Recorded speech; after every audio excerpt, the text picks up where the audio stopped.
Welcome to The Reel with Vince Carter. Let's get started. You have potentially the greatest highlights of all time. Most of the time, this sounds crazy saying it, I would just jump in there and figure it out.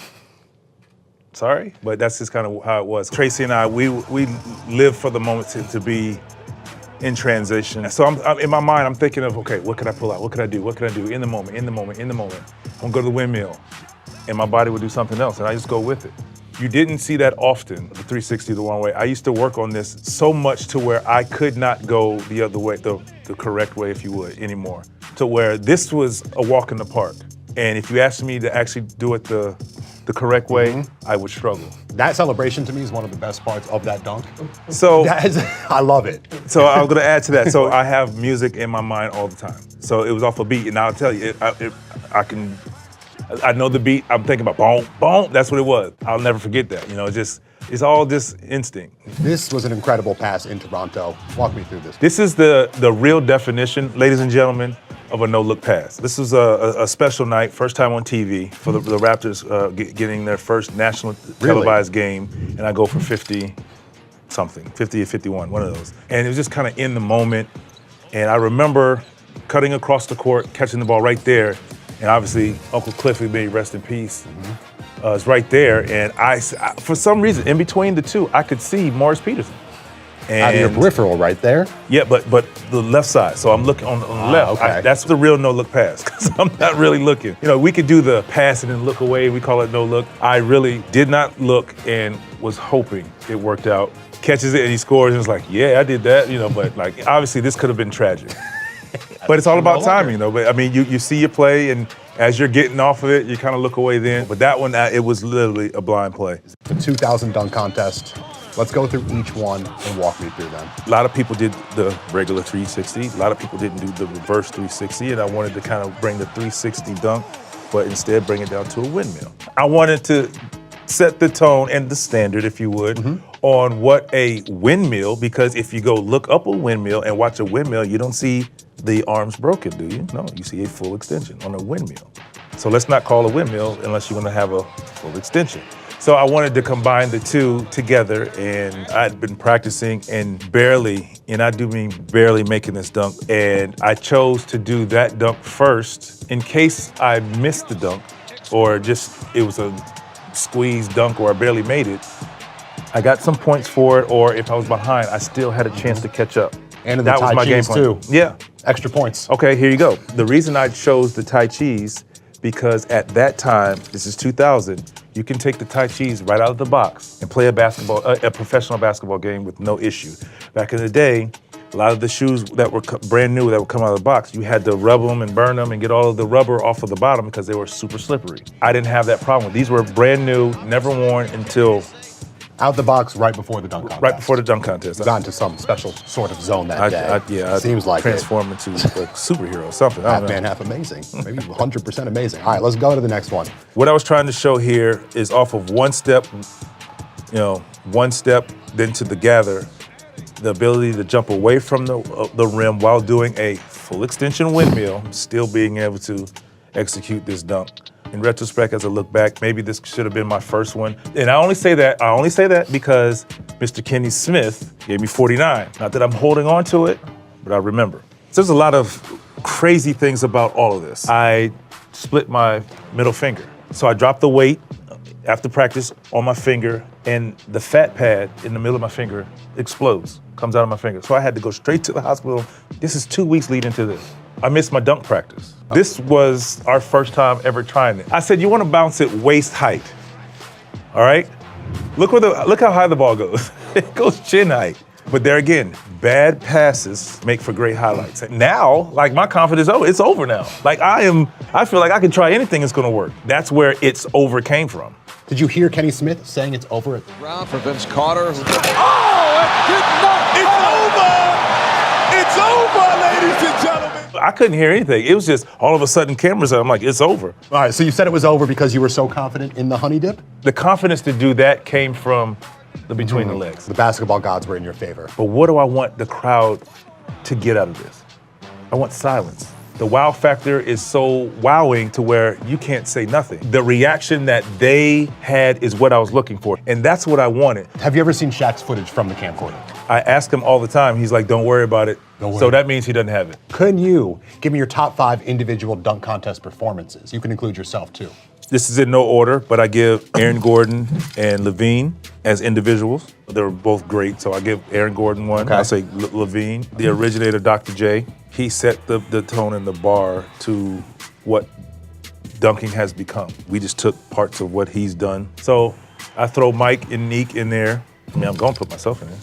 You have to put yourself in there. Yeah, man. So right now we're going to show you 3 specific reverse dunks. You can break them down, but then after I want you to order them from most to least impressive, even though they're obviously very impressive. So this windmill dunk happens because a shot blocker. I'm thinking reverse, obviously, to get maybe a reverse layup, but I'll get to this option right about here, and I'm like, well, hell, I'm already here.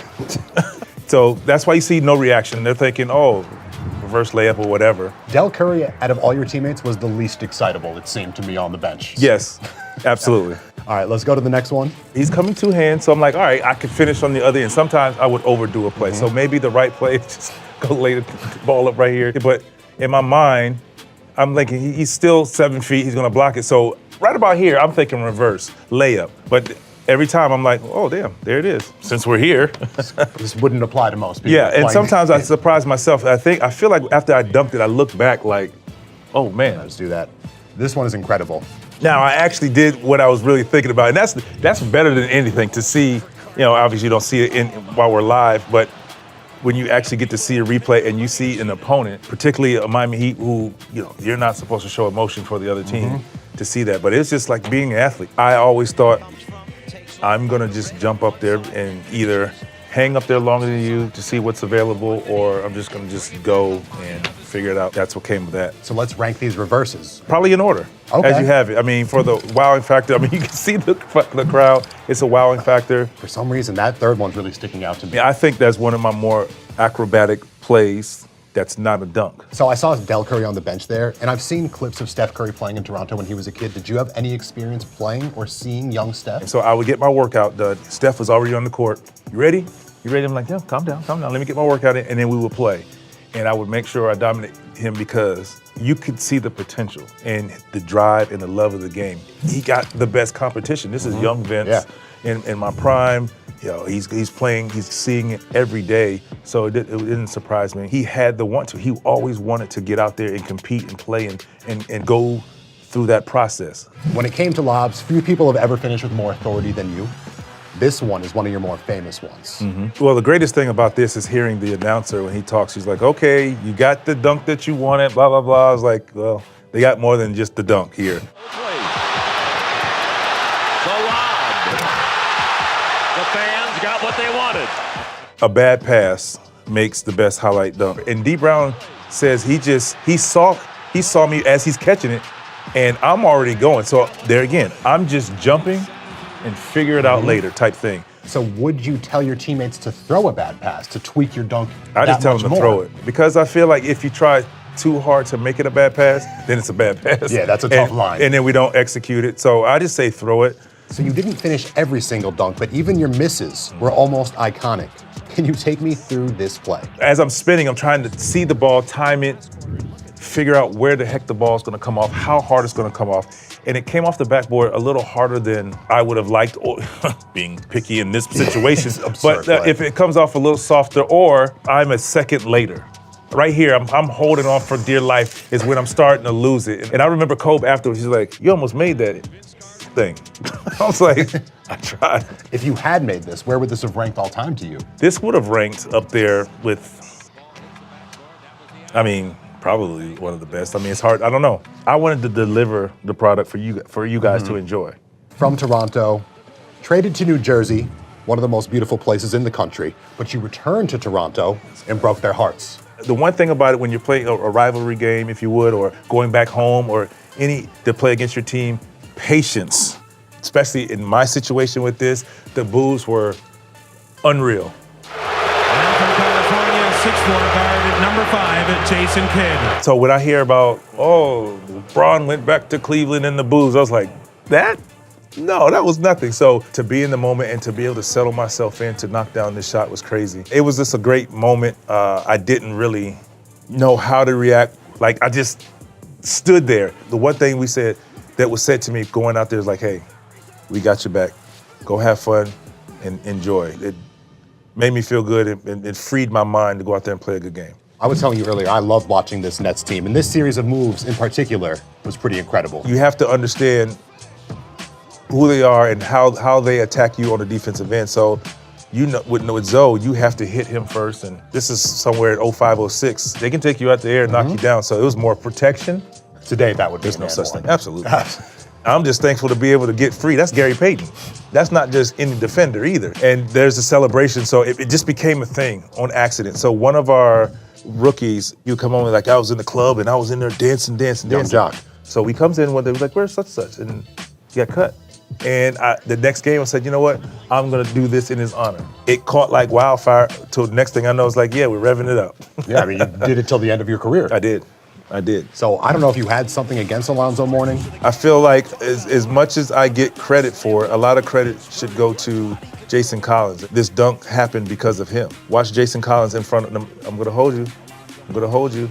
All right, you're free to go.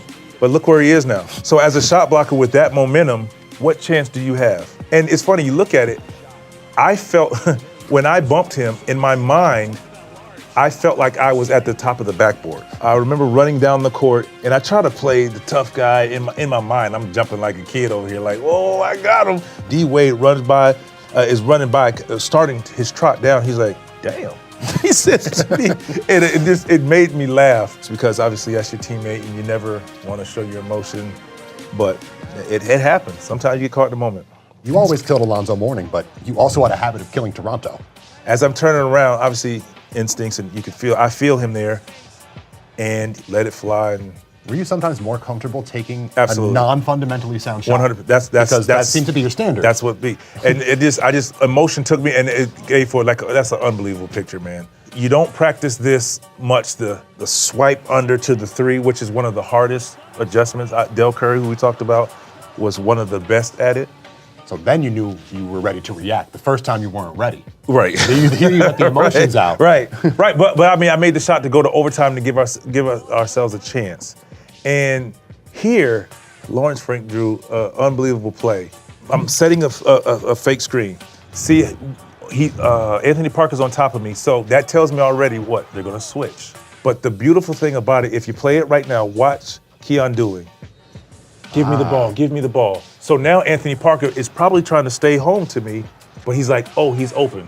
Instinct. Probably I'm the go-to guy more so than Keon Dooling, but you never know. I didn't come out of time, I'm gonna catch it and dunk it backwards, but we knew it was a live play to either just catch it, tap it in, throw it in, dunk it, whatever.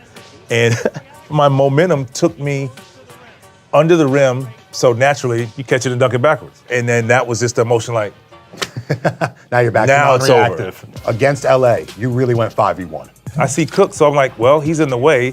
He's setting the charge. He's trying to take a charge, so I figure I can't go the other way because somebody's there. I never thought I'm not that crazy to do a 360 between three people. I didn't see him there. I felt like, hey, the right thing to do is 360 the other way. Not knowing Vujicic is the third guy is The there. machine. I'm smiling because I knew he was trying to, get up on me, hard foul me right here. I'm still smiling while the ball's going in. I enjoyed the competition and I knew what he was trying to do, and that's when I was like, man, cut it out. Jose Calderon giving you a great pass in Dallas. I love this game winner from you. Jose being a point guard, great instincts, sees that I have a beat, and maybe 5 seconds probably coming up on him. 10 to 14 years prior to, I missed the game winner, May 20th, 2001, against the Sixers. Yep, the graduation. That night when we got back to Toronto, I went in that gym, shot that thing 10, 12, 20, I don't know, a bunch of times. I was in the gym all night because that was that end of the series. Sixers end up playing the Lakers in the finals, okay? That's where the celebration came from. Obviously, you're hitting the game winner, gives us a chance, gets us back into the series, blah, blah, blah, right there. So I'm like, Eddie, if I ever get the chance again, who knew it would take that You long? got it.